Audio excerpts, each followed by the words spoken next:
नमस्कार दोस्तों आजकल एक कीट ये जो देख रहे हैं ना, ये है रेड हेयरी कैटरपिलर, लाल बालों वाली गिडार।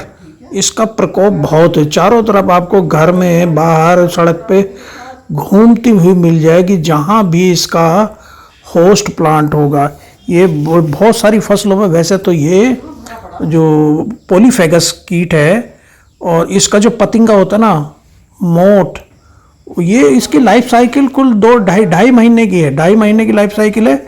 इसका जो एडल्ट है, जिसको हम पतिंगा कहते हैं, मोथ कहते हैं, वो पत्ती के नीचे अंडे देता है। हजारों अंडे देते हैं, क्लस्टर में, गुच्छों में अंडे देते हैं। और 6-7 दिन में इसके अंडे से निकल आते हैं लार्वा। और ये लार्वा लंबे टाइम तक पत्तियों को खाते हैं।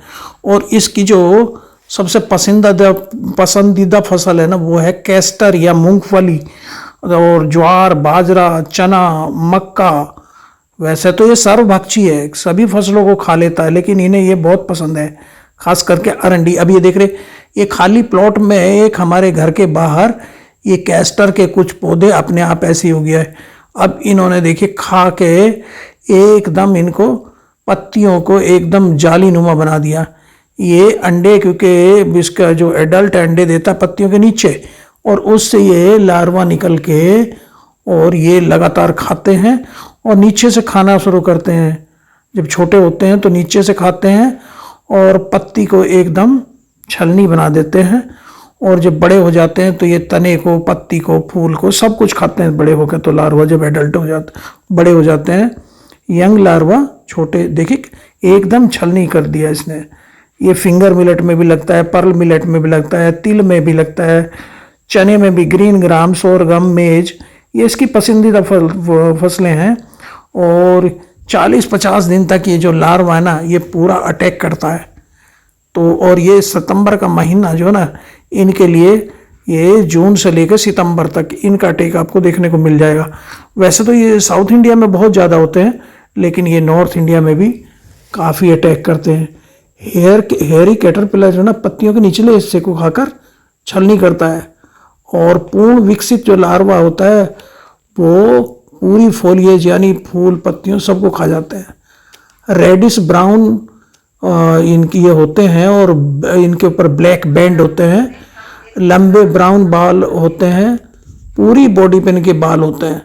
इनका जो अडल्ट होता है, जिसको मोथ या पतिंगा कहते हैं, सफ़ेद पंखों वाला होता है। और ये काफ़ी दिन से यहाँ पे दिखाई दे रहे थे उड़ते हुए, तो लग रहा था ये अंडे देंगे यहाँ पे और नुकसान पहुँचाएंगे। रेड हेड होता है, वाइट एयर होते हैं और रेडिश ब्राउन बॉडी होती है इसकी। तो मोस्ट एक्टिव जो होता है ना, ये वार्म वेदर में रहता है। जब 25 से 30 डिग्री सेंटीग्रेड तापक्रम होता है, तब ये बहुत एक्टिव होता है।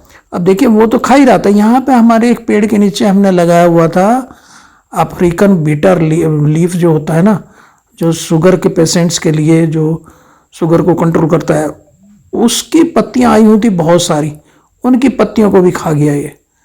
तो जैसे मैंने बताया, ये पॉलीफेगस या सर्वभक्षी कीट है। ये इसका जो लार्वा है, ये सभी पत्तियों को खाता है, लेकिन पसंदीदा इसको कैस्टर और मूंगफली, ये फसलें हैं। अब देखिए, ये अफ्रीकन बीटर लीफ जो कड़वी होती है, उसको भी खा गया।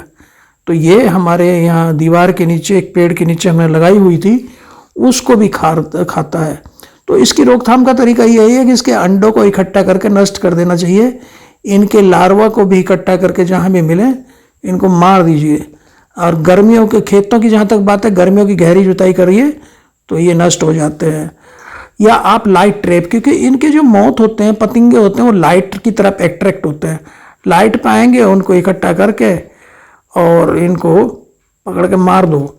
इसके या ये क्या, ये जब ये चलते हैं अंडों से निकल के, तो एक किसी साइड में, एक डायरेक्शन में मार्च पास्ट करते हैं पूरा।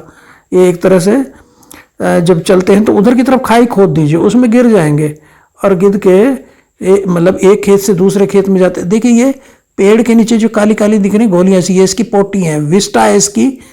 और ये ऊपर से पेड़ पर पत्ती खाता रहता है, नीचे विस्टा गिराता रहता है। देखिए कितना इसका प्रकोप होगा, आप खुद अंदाजा लगा सकते हैं। तो ये उस खाई में, अगर आपने खाई खोद दी 2 खेतों के बीच में, देखिए तेजी से चलता है, पेड़ के ऊपर, फर्श के ऊपर, तो ये उसमें गिर जाएगा और वहाँ पे इसको ख़त्म किया जा सकता है।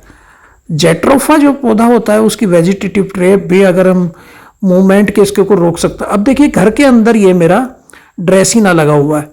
अब देखिए इसकी पत्ती ना कैसे खुरच के खाई है इन्होंने छलनी की, जबकि मैं रोजाना इसको देखता हूँ और इन पे से इनको गिरा देता हूँ, कुछ को मार देता हूँ, लेकिन डेली ये बाहर से उससे कैस्टर वाले पौधों से रेंगते हुए चले आते हैं।